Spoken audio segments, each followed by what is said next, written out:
Hi, everybody. This is Barb Bruno, and I want to welcome you to today's presentation. And our topic is tired of inconsistent production. And this is probably the one topic I heard most when I was speaking, in the last 6 months at every conference.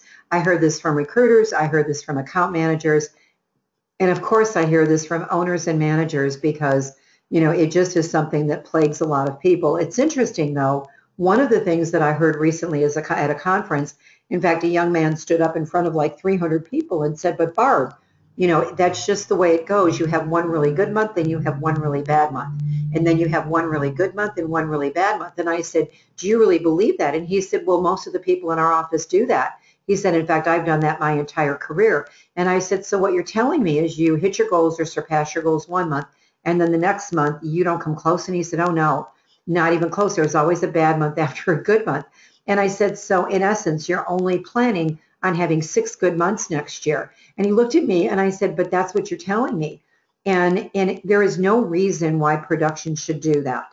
The reason that often there's inconsistent production is that when you're doing really well, you're closing, debriefing, prepping, and you forget to do the basics that you have to do every single day, like the recruiting calls, the marketing presentations, reference checks, presentations on existing orders, because you're so busy closing, prepping, debriefing, and celebrating in instances. So what we're going to do in today's program is we're going to talk about how do you really do away with inconsistent production once and for all. Wouldn't it be great to know that every single month you have the magic formula where you are going to hit or surpass your goals every month? And I have to say to everybody on this phone that it was interesting because that big lottery just happened 2 days ago. And I was right there with everybody else. I never buy lottery tickets. But of course, when I heard that there was a lottery with $1 billion, you couldn't help but buy tickets. And it was interesting how everybody was fantasizing about what they were going to do with the money, how they were going to spend it. And all I have to say to all of you in the staffing and recruiting profession is you can be your own lottery. There is no limit on what you can do in this profession. Often the limits are created by yourself. You get comfortable at a certain level. Most of the people in our profession are average. 90% of the people in our profession are considered average producers. And I don't think any of us wake up in the morning and go, hi, it's going to be a great day. I'm going to be average today. I don't think anybody wants to have that title, average, okay? And yet where numbers are right now, it's anybody doing 350 or less in either direct placement or gross margin of profit. At this point, that's considered average production. You have to be above that 350 level to be considered one of the bigger billers or one of the top producers in our field. And so we're going to talk today and give you some very specifics on how you can do away with slumps, how you can become a consistent producer, and really make this year your year. As a trainer, I became a trainer so all of you can make more money. And I'm going to do my best this year to give you everything I can possibly give you, share everything I know on how you can create the lifestyle that you really deserve to live and get to a whole new level of performance. The staffing and recruiting profession is a sales profession. And anybody that's in sales, it's a numbers game. If you want to consistently hit or surpass the goals you set, you need to know the exact results you need to achieve each and every day. And I have to say to you, if you don't know how many working days there are in the month of January, then you're not really tracking yourself by numbers. Even with the holiday, even with the New Year holiday, we had 20 working days this month. Now, we don't have a starting Monday. The 31st of January is on a Sunday, and it's always nice to have a starting Monday or a starting Monday and Tuesday in a month, but you still had 20 working days this month. And if you didn't know that, then you're not monitoring yourself by numbers. My team was all, excited to know that March already has 23 working days. Those of you that are doing temp or contract, every extra working day in a month is money in the bank for you. Even the month of February, which sometimes can be one of our shortest months, there's 21 working days in February this year. You've got to know that because you have to know what results you need to achieve every day to consistently hit or surpass your goals. The only way to know the results you need to achieve is by tracking your numbers and knowing your individual ratios. In every other sales profession, because I do a lot of sales training, I did some sales training for the largest real estate company in Illinois over the holiday. And it was interesting because the audience was filled with real estate salespeople, there were sales managers there were mortgage people there. And when I asked them their numbers, they knew it. They knew how many homes they had to show before they made a sale. They knew how many listings they had to make before they were going to close a deal. They knew exactly how long it took them and how many times they had to show a home before they're actually going to close a deal. In every other profession, salespeople know their numbers. But it's interesting because when I'm out there speaking and I address probably 20, 25 conferences a year, last year I did 27, which was, a lot for me. And yet when I'd say, who knows their individual ratios and stats, I might have 2 or 3 hands go up in an audience of 500 people. I'm sure you've heard the term big data. There's so much information available right now. And you realize the importance of having information in order to make informed marketing and recruiting presentations. And the clients that you're representing are all using big data.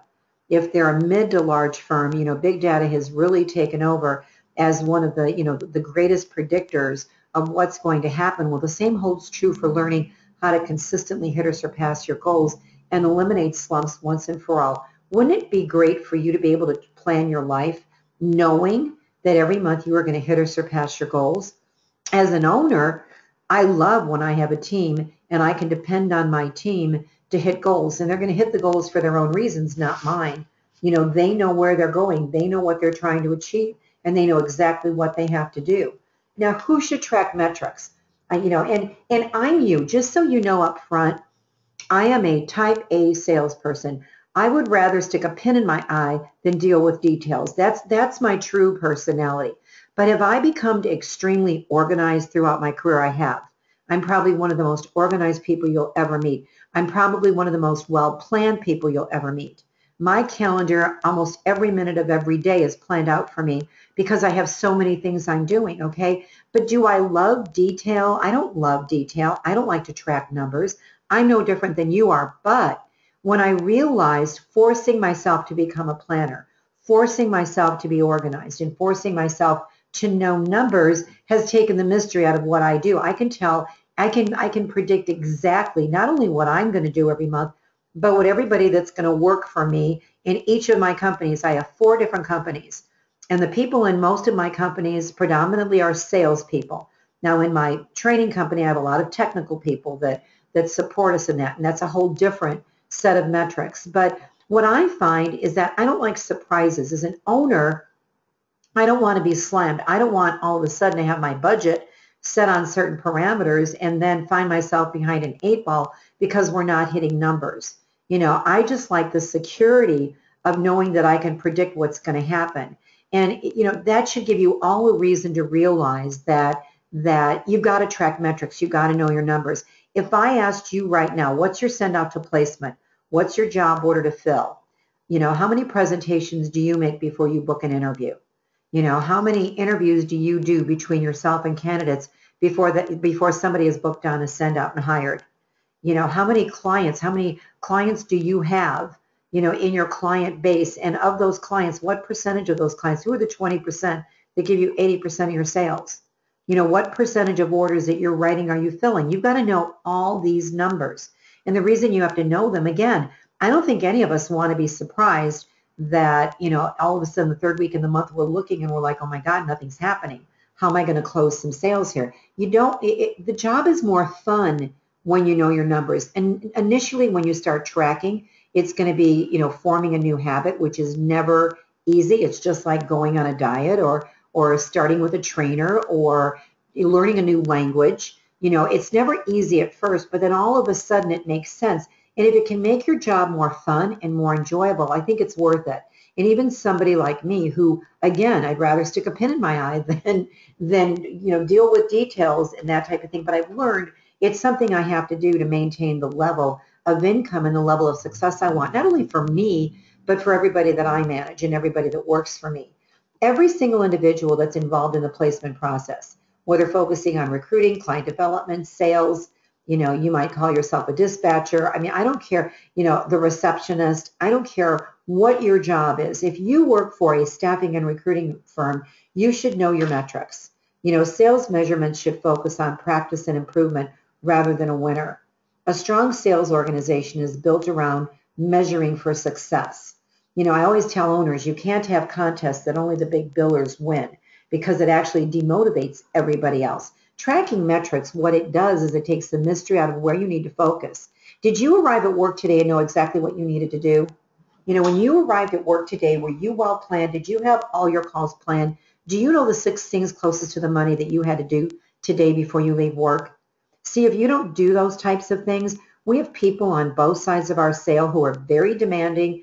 Our clients all feel they should be our top priorities. Our candidates all feel they should be our top priorities. And when our coworkers are trying to talk to us, they feel that what they're discussing is a top priority. But quite frankly, if you're sharing things with your coworkers, or they're sharing things with you that are not a close, and they're discussing something that didn't work, or they're asking your opinion on something during your prime time hours, 9 to 11:30, 1:30 to 4, they're actually costing you money. They should give you $100 before they interrupt you because they're preventing you from succeeding. You've got to know the exact results you must achieve every day to attain your goals. It's never about the numbers of calls you make, but rather the results you achieve.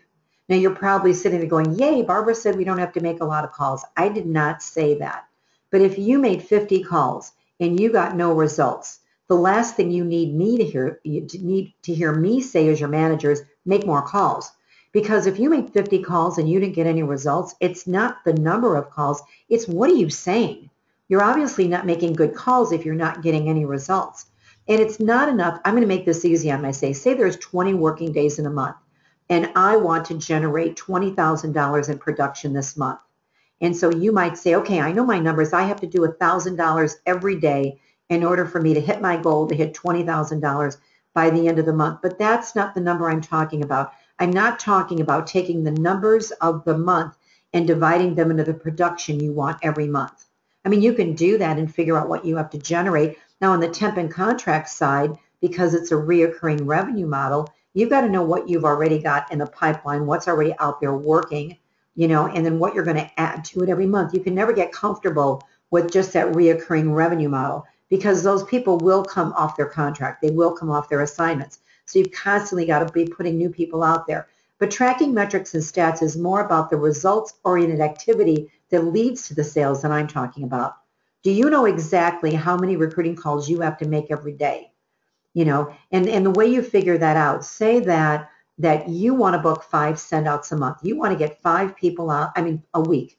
You want to book 5 people every week. Every day, you want to get somebody in front of a hiring authority first interview. That's your goal.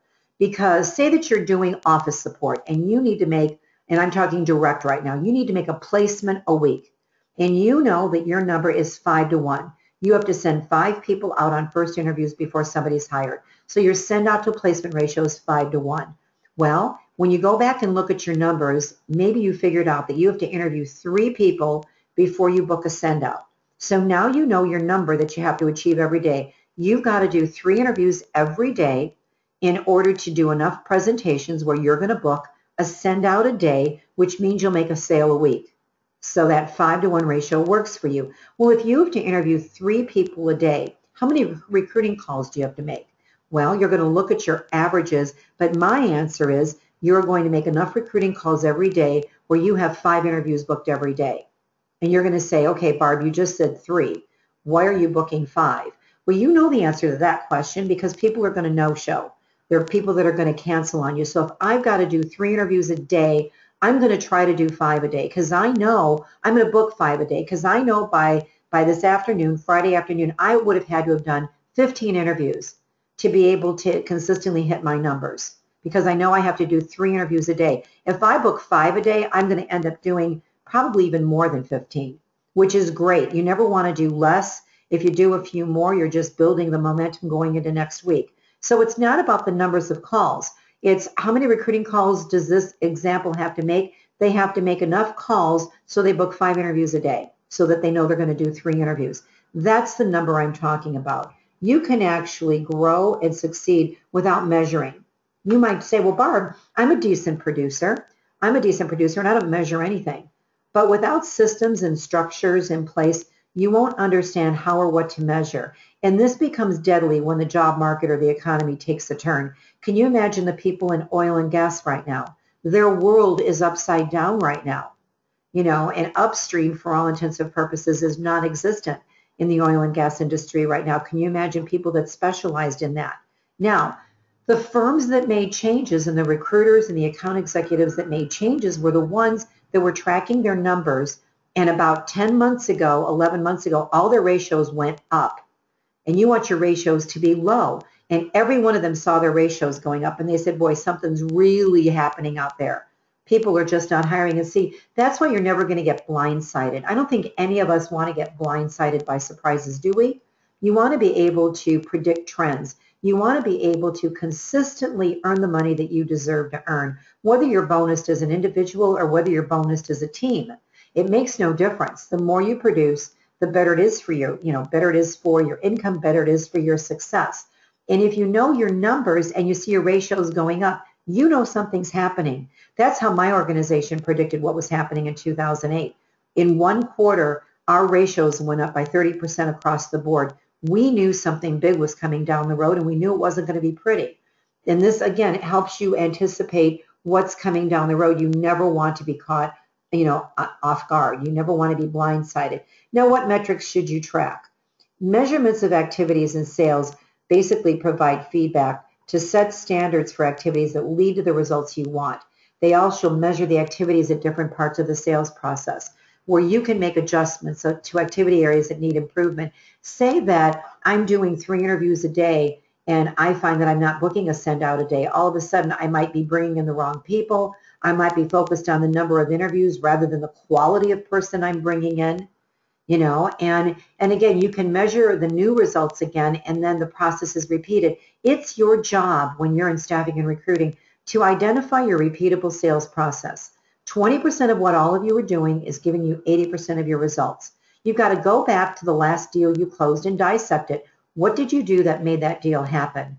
And you want to keep repeating those efforts and those results day after day after day. You don't want to come up in the morning, get it to your desk and go, gee, I wonder what order I'm going to work on today. Because now you're going to lose 45 minutes to an hour trying to plan out your outgoing calls. You never want another person to control your destiny. See, if you don't control your destiny, somebody else will. If you don't plan your life, somebody else is going to plan it for you. And what's beautiful about what we do for a living is you really are in control of your destiny if you plan your outgoing calls. If you don't have the outgoing calls planned that you're going to make, guess what controls you? The incoming calls. It's the people that are calling you. And half the time, the emails that you get and those incoming calls are from people you're never going to place in jobs. Who calls you the most? Is it the rock star candidates that call you the most? Is it brand new clients that call you the most? Or is it the people you're never going to be able to help? Every minute you spend with people that you're not going to place in jobs, we place 5% of the people who come to us because our clients want skills and stability and experience. And so you've got to give those people resources and focus on that 5% of the people that come to you that you're actually going to place in jobs. There are certain ratios and statistics that are critical to measure in order to determine the exact results you need daily. And again, it's different if you're only doing the recruiting side. If you're only doing the client development side. If you're in outside sales, your stats are a little bit different because you've got to measure how many calls you have to make till you get a face-to-face, how many face-to-face appointments before you land a new client or write business. Or inside client development, you're talking more about how many marketing presentations, and are you doing marketing presentations just cold presentations, or are you marketing a candidate? You've got to know the difference. You've got to see what works best, because right now marketing candidates really does work to land new clients, especially when the candidate has identified this company as a place they want to work and they told you why, and you shared that with the person. See, what never changes, no matter what the economy does, is the importance of how to discover what is critical to measure as it relates to sales activities and results. So discovering what is critical to measure is mostly a function of common sense, observation, trial, and error. If I'm doing recruiting, I have to know how many recruiting presentations I have to make before somebody says, yes, I'm going to send you a resume or a CV. I'm going to fill out your application. I'm going to book an interview. And how many interviews do you have to do before you actually make a presentation of a candidate to a client? And how many presentations do you make before you book a send out? How many send outs do you book before somebody's hired? Those are the most important numbers on the recruiting side. On the client development side, it's all about marketing efforts. How many marketing presentations do you make, either using a candidate, not using a candidate? How many client visits are you making? How many orders do you write before an order, a contract, or a temp assignment is filled? And how many contracts, temp assignments, and orders should you never have written? Now, those of you that are working with VMS clients, when I was at the TechServe Alliance conference, and those are people that mostly just do IT and engineering. That's all they do, are IT and engineering contract. And it was interesting, even their numbers on a VMS, when they had no contact with the hiring authority whatsoever, they were averaging 2 to 3% of the candidates that they presented were actually hired. Now, when they had some contact with the hiring authority, that went up to 12 to 13%. It went up by 10% if they had some contact.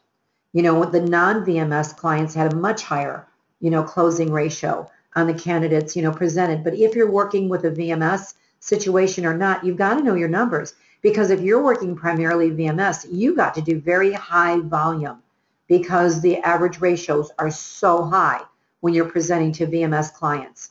And the two most important numbers in my mind are sent out to fill. How many people are booked on interviews before we fill a temp assignment, contract, or full-time job? And basically how many candidates are interviewed, first interview, whether it's being interviewed for a temp assignment, a contract, or a direct hire, how many first interviews happen before you get a fill or replacement?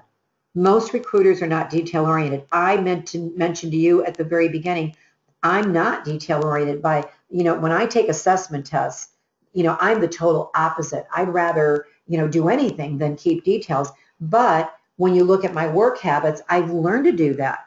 You've got to measure stats because it contributes to sales and it doesn't distract from sales.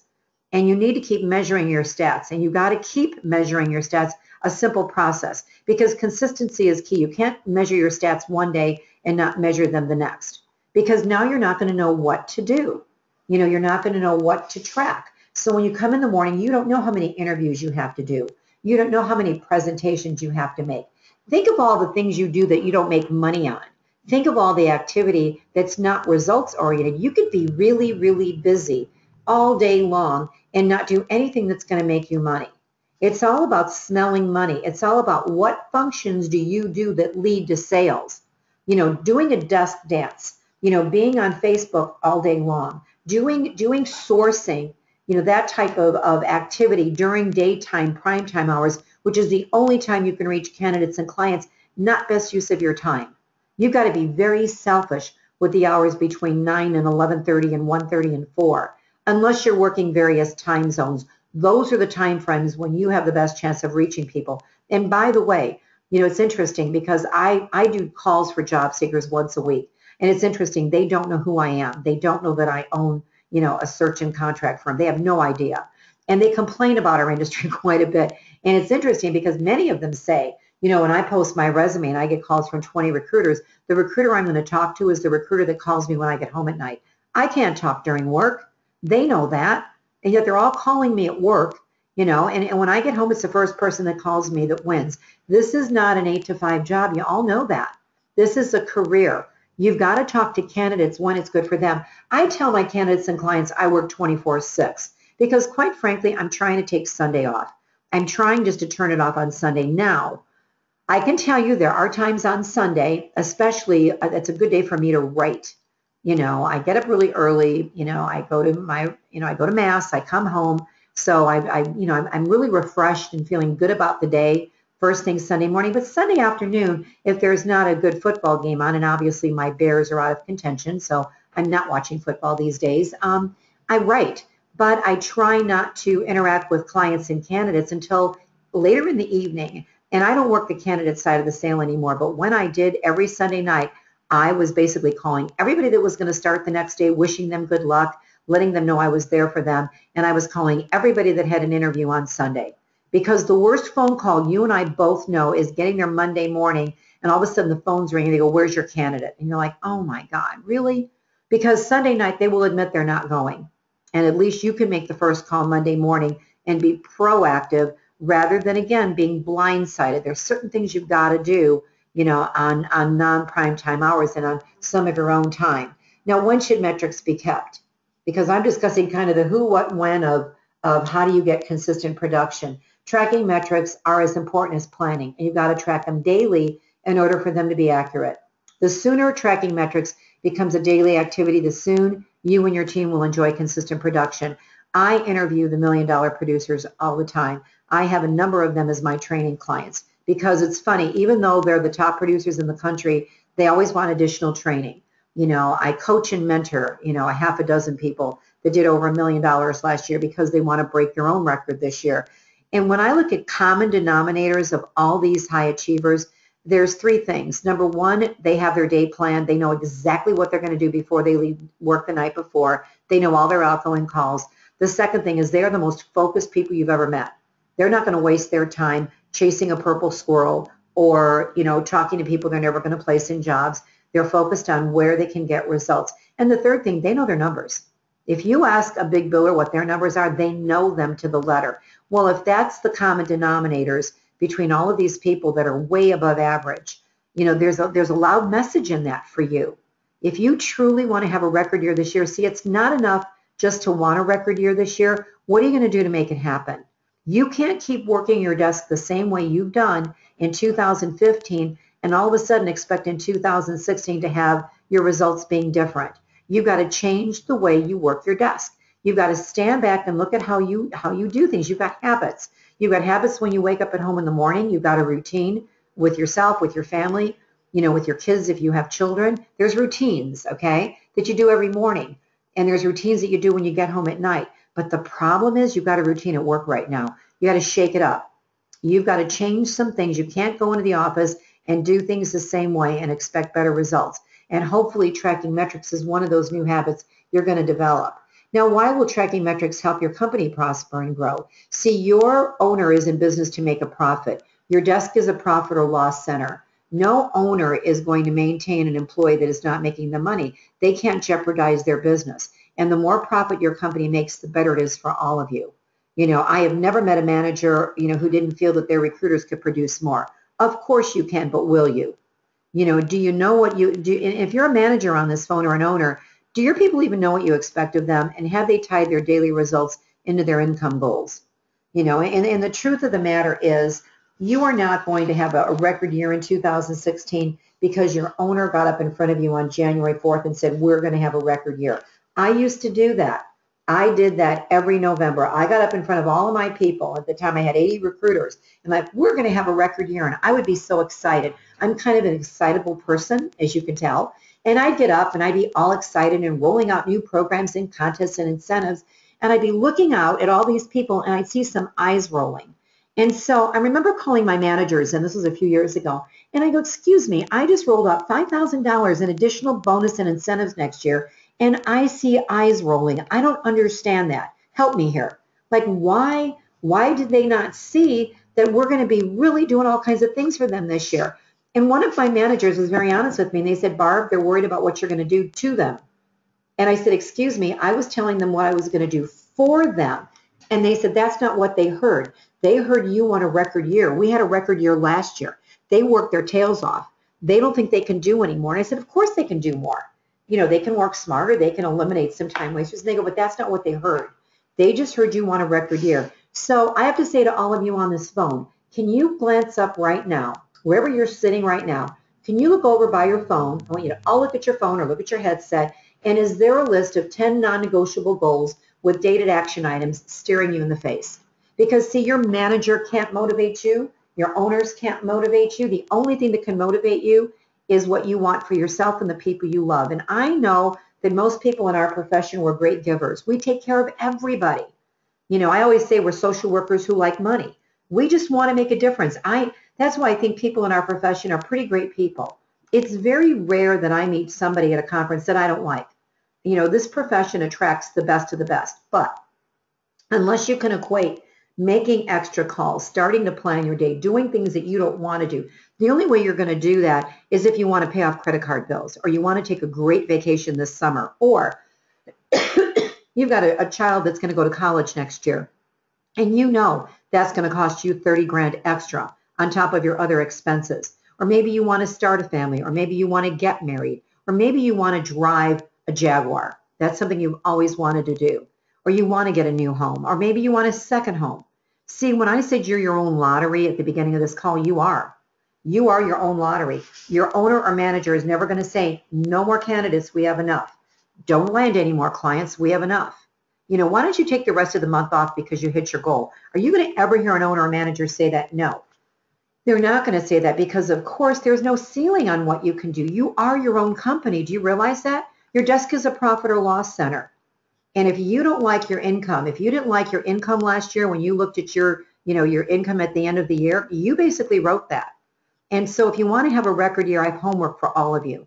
I want all of you before Monday to write down 10 goals in all areas of your life that are important to you. It could be health. It could be spiritual. It could be career, finance, business. It could be health. It could be education. What do you want to do? If you had a record year, because see, any one of you could up your game by a tremendous amount. I challenged some people 10 years ago to make their annual income their monthly income. And I was in front of an audience of 200 people, and 195 people looked at me like I was crazy. And 5 people came up to me afterwards and said, how do we do it?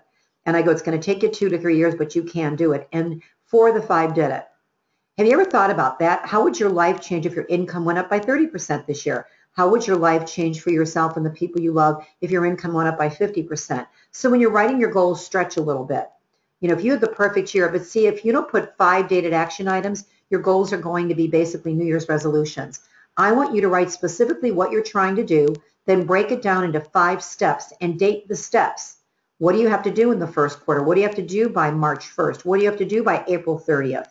Put dates. And when you finish the 5 steps, you've attained the goal. Very successful people have learned to do this. If you write down your goals, you're ahead of most of the population. If you write them down and put 5 action items that are dated, you have a 50% chance more of hitting your goals. If you post them where you can see them every day as you're making your calls, or if you're an outside salesperson, have them in the visor of your car, have them on your console, have them on your smartphone, have these goals in the mirror where you get ready in the morning, where now you know why you're going to make that extra call. Now you know why it's worth it to you and the people you love to maybe pop a few phone calls in the evening. You've got to tie your results into your income goals and your income goals into what it means for you and your family. You might say, well, money isn't everything, Barb. And what I'm going to say back to you is, next to good health, money has the biggest impact on your life, more than anything else. When you have money, you have choices. Think about that for a moment. When you don't have money, you don't have choices. What is the difference of having money? Well, the difference is going to high school football games on Friday night or attending the Super Bowl. I don't know anybody who's a big football fan who would not like to go to the Super Bowl. But it's a matter of, where have you set your financial thermostat? What do you really want to do for yourself and the people you love? And again, I want to ask you a question right now, and maybe this will encourage you to start measuring your stats and ratios.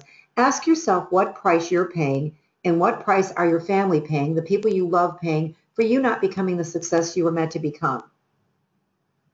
Because every one of you could do more. We're never going to hit our potential. There's always more that we can do. The statement, what gets measured gets focused on, is true. You measure to understand, learn, grow, and succeed. And you measure for the warning sign of slumps, but also to identify who's doing a great job. See, when owners measure and set minimum standards, they can identify methods for improvement. Without measuring stats and ratios, the ability to prosper and grow can appear to be intangible or complex. Or then we start blaming the economy. Or I love what we're blaming now. It's really hard to find candidates. It's so funny because I heard that at every conference I was at this year. And I said, and aren't you grateful? And they looked at me like I was nuts. I said, no, seriously. When it's hard to find candidates, we got to get down on our knees every night and thank God, because that's when it's the best marketplace for us. Because if it was simple to find people, nobody would need us. Nobody would need us. So when it's tough to find talent, that's the best marketplace for all of us. Measuring activities takes the guesswork out of managing production and salespeople by providing a standard focus on the critical elements of your repeatable sales process. Every one of you has to figure out what is your repeatable sales process that works for you and stop doing the things that are not working. It's not the recruiter who works the hardest or the longest hours who wins. It's the recruiter who figures out what results, what activities that I do give me results, and how do I keep repeating that. Other benefits of measurement or measuring include the opportunity for positive feedback, and clues to where coaching would be most beneficial. If you don't know where to coach your people, if you're an owner or manager and you don't know where to coach, the numbers will tell you exactly where they need coaching. It also allows you to work with your people by focusing on standards and expectations versus personal issues. It's important to maintain a positive, motivated attitude in sales because let's face it, we've got people on both sides of our sales and they can be pretty crazy. There's a lot of rejection, there's a lot of failure. Measuring provides a daily opportunity for instant feedback and gratification. So in order to, guarantee consistent attainment of goals, there's certain sales performance indicators in the staffing and recruiting profession which must be tracked. And I mentioned several of them before, and I'm going to go a little more into detail in them now. Now, where should you track them? Okay, metrics should be tracked in a format and location where your owner or manager can review them because, again, they're there to help you. Where you track them is not as important as the actual habit of everybody in the office tracking individual stats and metrics. And again, when you realize the what's in it for you, what are the benefits of tracking your metrics, all you have to do is look up at that list of goals you've set. And wouldn't it be great if you put down 10 non-negotiable goals and in September or October, you realized you attained all 10 of them?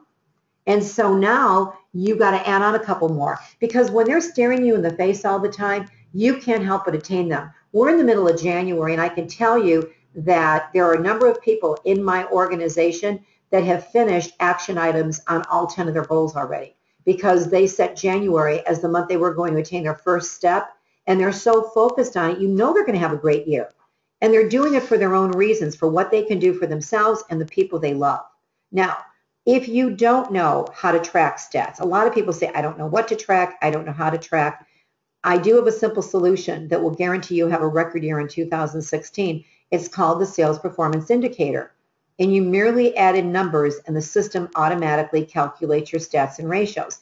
Now understand why I did this. I did this because I realized most people don't know what stats to track. They don't know how to figure out ratios. And owners and managers, quite frankly, don't want to be bothered with the job of trying to get this done.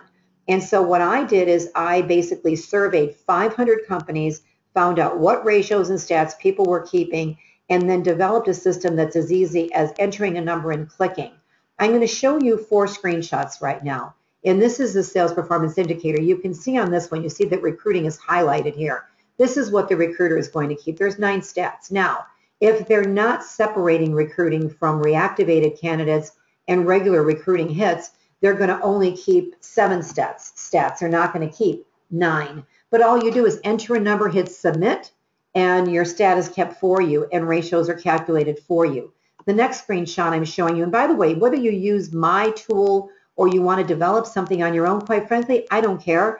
This will give you some idea of the things you need to write. If you're doing client development insight, you need to track marketing calls, marketing, the most placeable candidate presentations, how many job orders or contracts or temp assignments that you're writing, and we separate it. We separate how many orders are we writing as a result of marketing a candidate, how many orders are we writing as a result of a marketing call, not marketing a candidate, because we want to know that. How many candidate presentations or submittals to the client every day? How many send-outs did you book? Fills by self, fills by others. So this is what you should track if you're doing the marketing side, the client development side. What if you're in outside sales? It's all about face-to-face appointments. How many do you schedule? How many do you actually do? Are you marketing candidates? How many marketing presentations? So no one is going to keep more than 9 stats. Many people don't separate the stats from marketing candidates to just regular marketing presentations. So it brings these down to 7 stats. And then everybody's going to track their production, whether it's gross margin of profit on the temp or contract side or the direct production. You're going to put down what you produced every single day. And what's nice about this, you can do this once or twice a day at the end of the day, and it automatically calculates. When you go to production, like this is direct hire production, and it shows you exactly what you set as a goal and where you are, month to date and for the next several years. Temp or contract, it shows you your gross margin of profit. Again, it shows you month to date as well as, for the year and for every year. More importantly, you can come here under recruiting, client development inside, and client development outside and see your ratios. So now you know exactly what you have to do. Exactly what you have to do. If I'm looking at client development insight and I see that my marketing call is 8 to 1, I have to make 8 marketing presentations before I write an order. Then there's no guess on how many marketing presentations I have to do. I have to do, if I want to get 2 orders, I've got to make 16. The nice part here is marketing presentations to, job order or temp assignment when I'm using a candidate, I'm booking 2 to 1. So am I writing more business when I'm marketing a candidate? I'm writing 4 times more business than when I'm just doing a marketing presentation. So if I'm this person, I realize best use of my time is marketing candidates because I'm landing a client for 2 to 1. So this is much more effective for me than it is to make just a marketing presentation. So this takes the mystery out of what you do. There's no mystery in numbers, okay? It just makes it easy. This tool can be minimized and you can enter totals throughout the day, or at the end of the day, you can just write in what you did. We're trying to make it simple. I always believe in the KISS method, keep it simple, stupid. If you want to increase your sales performance, just track your metrics and your stats, or consider our sales performance indicator. If you're an owner manager and you want to make decisions based on fact and not emotion, again, the sales performance indicator. If you want to identify your repeatable sales process, it will be revealed through your stats and ratios. If you want to, basically set standards of performance. I love when owners come to me and say, Barb, what standards of performance should we set? And I go, well, what are your numbers right now? And most of the owners and managers don't know. How can you set minimum standards and attainable standards of performance if you're not tracking? You can't. And so again, the solution would be the sales performance indicator if you want to anticipate future trends. And again, whether you invest in my sales performance indicator or not, I don't care. What this call is trying to do is get you to realize the importance of tracking stats and ratios. And again, there's no better time to gain a competitive edge by becoming a data-driven business than today. We have got to know our numbers just like every other profession out there. Now, I'm going to give you 3 additional reasons to consider our sales performance indicator. There is no setup fee. There is no annual fee. And it costs less than 50 cents a day. I tried to make this extremely reasonable so that even a recruiter could invest in this if they wanted to track their own stats. If you want to learn more about this, you can call the number. There's my office number. There's our support line.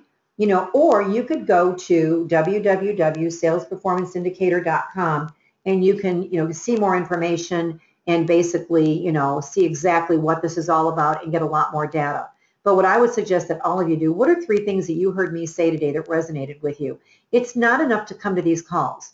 I love that we've got, 300 people on this call. I think, well, I guess we have closer to 400, that we've got that many people on this call. But, if you don't do something when you get off the phone, whether it's, figuring out how you're going to do this on your own, what did I say that you just sat there and went, ugh, I'm not doing that? Because what I want more than anything for all of you is that you have a record year. And one of the best ways to do that is to learn your stats and ratios, because now you know exactly what you have to do every day. You walk into work with the confidence of knowing exactly what you have to do to never have a slump, never have a blank month, and to achieve those goals and those income goals, especially where you can really create the life that you want to create for yourself and your families or the people that you love. And I think that's what's always motivated me. It's my 5 kids and my 11 grandkids. I don't have to think why I'm motivated. I just look at their faces, and that's motivation enough. But do I set 10 non-negotiable goals? Of course I do. I do everything I tell people to do, because if I didn't, I'd be a hypocrite. And number 1, and number 2, I know it works. So please call us or send us an email to support@staffingandrecruiting.com or go to the site and get more information. But again, I don't really care if you use our sales performance indicator. I'd love to have you use it. We'd love to, help you automate things. But if you'd rather do it on your own, I just hope that I've motivated you enough today, because at the end of this year, in December 31st of 2016, I want you to look back and say, this was the year. I got that mindset in early January. Make this call life-changing for you. Make this call the minute that you decided that you're not going to be average, that this will be your year. Because once you decide that, once you see yourself doing that, we all saw ourselves as lottery winners. We didn't quite do that. But view yourself as your own lottery. Raise your own bar, and you'll be amazed at what you can do this year. So I want to open the lines now if any of you have any questions, okay? You can ask me questions one of 2 ways. You can go to the attendee list, And if you put in the telephone number, the PIN number, and the access code, you can click on that little yellow hand that looks like a raised hand, and I can unmute your lines and you and I can talk. Or if you want to ask me a question, I see we got a number of questions down here. Go to the question thing, click the plus sign, and you can, I can open the dialog box. I'll answer any questions. I will always use your first name. If you don't want me to use your first name, then just put confidential first. Okay, this is from Dennis. Can you define send out and a send out to fill ratio? Is send out emailing a resume or is send out a face-to-face interview? Dennis, my definition of a send out is an interview between a candidate and a client. It can be phone, it can be Skype, it can be face-to-face, but it's not emailing a resume. It's not a submittal. That to me is a submittal. A send out to me is an interview, and I only count first interviews because I want you to think about every day, where's my send out today? When you get to work, where's my send out today? You want to have a better year this year than you did last year. How many people did you book on first interviews last year? Increase that number every month this year and watch what happens to your production. So send out for me is interview between a candidate and a hiring authority, first interview only, face-to-face, Skype, phone interview. I don't care what kind of interview it is, as long as it's the first interview with a decision maker. This is Rich. Do you know what a good send out to placement ratio would be? I place enterprise software salespeople in Chicago. Right now, the average send out to placement ratio is 6 to 1. A lot depends on your level of expertise and your niche. But average right now is 6 to 1. People are sending 6 people out in a first interview before somebody gets hired. That's just the average. How do you allocate the fee between recruiter and account manager for an invoice for the purpose of tracking and reporting? It depends on how they're being paid, Christopher. If you're splitting the fee 50-50, say it's a $20,000 fee and the recruiting side gets 50% and the salespeople get 50%, then you're basically calculating and tracking and reporting based on their percentage. What percentage of the fee do they get credit for? What percentage of the sales do they get credit for? What percentage do they get their commissions on or incentives or bonuses? For temp, how would you calculate daily revenue gross margins? What you do is, when you're getting, many of you have that available, because you know what your markups are, but what you can do is you're going to be putting in what kind of gross margin you want to have for the month based on, and again, in the temp business, you've got that reoccurring revenue model. So you go into every month, you've already got a gross margin of profit in place because there are people that are already out there working on assignment and you're adding new to it. And so your owner or manager is going to go in there and set goals. And then basically as sales are made and you're calculating gross margins of profit, then you would put it in. If you'd prefer to put in sales versus the gross margin of profit, you can do that as well. Let's see here. Okay, you said this costs 50 cents a day. What does this really cost? You don't believe me, huh? It's $15. It's $15 a month per user. So it costs you $15 a month to have access to the tool. No contract, no setup fee. Most metric programs have a several $100 setup fee and you've got to sign a year contract. My feeling is, I want you to see the value in this. If you don't see the value in this, then I don't want you to remain our client. So we feel that once you use it and see how good it is, that you will stay one of our clients. If a recruiter is over the interviews, references, and submittal goals for last week, would you recommend to carry over extra achieved goals into the next week? No. If they're over their goals for last week, I don't want them to carry anything over into this week. I want them to still hit all their goals for this week. They just had a great week last week. So no, every week is a new week. I do not let people, so say that they were supposed to do 15 interviews, they did 20. It's going to show up in their sales. I'm not going to give them 5 interview credits for this week. I still want them to do 15 interviews this week. So I carry nothing over. Let's see. Do you use this when you're conducting performance reviews? Absolutely. Because wouldn't it be great if every person that worked for you knew exactly what they had to do every day to consistently hit their goals? I mean, this business is either wonderful or it sucks, depending on what kind of month you're having. And when you're having a bad month, you're afraid to pick up the phone. You don't know what to do. When things start going south, panic sets in. And that can destroy anybody in our profession. Our job's not brain surgery, but it's not easy. We've got people on both sides of the sale that are moving targets, and so things do happen. But when you know your numbers, at least you know where you have to put your focus. And so it just makes it much easier, much more fun. And my team, I'll be real honest with you.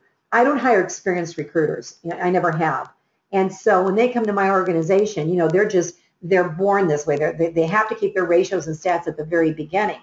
When I was first in business, the first 10 years in business, I didn't make people track metrics and stats. And when I decided to start doing it, I almost had a revolution in my office. Nobody wanted to do it, and everybody was upset with me, and everybody kept telling me how time-consuming it was. And ours was not automated. Ours was manual because there weren't automated systems back then. And it did take some time, but you want to know something? Within a matter of 90 days, I had everybody's buy-in because they saw the benefit to them. They were all realizing exactly what they had to do. All of a sudden, there was no mystery.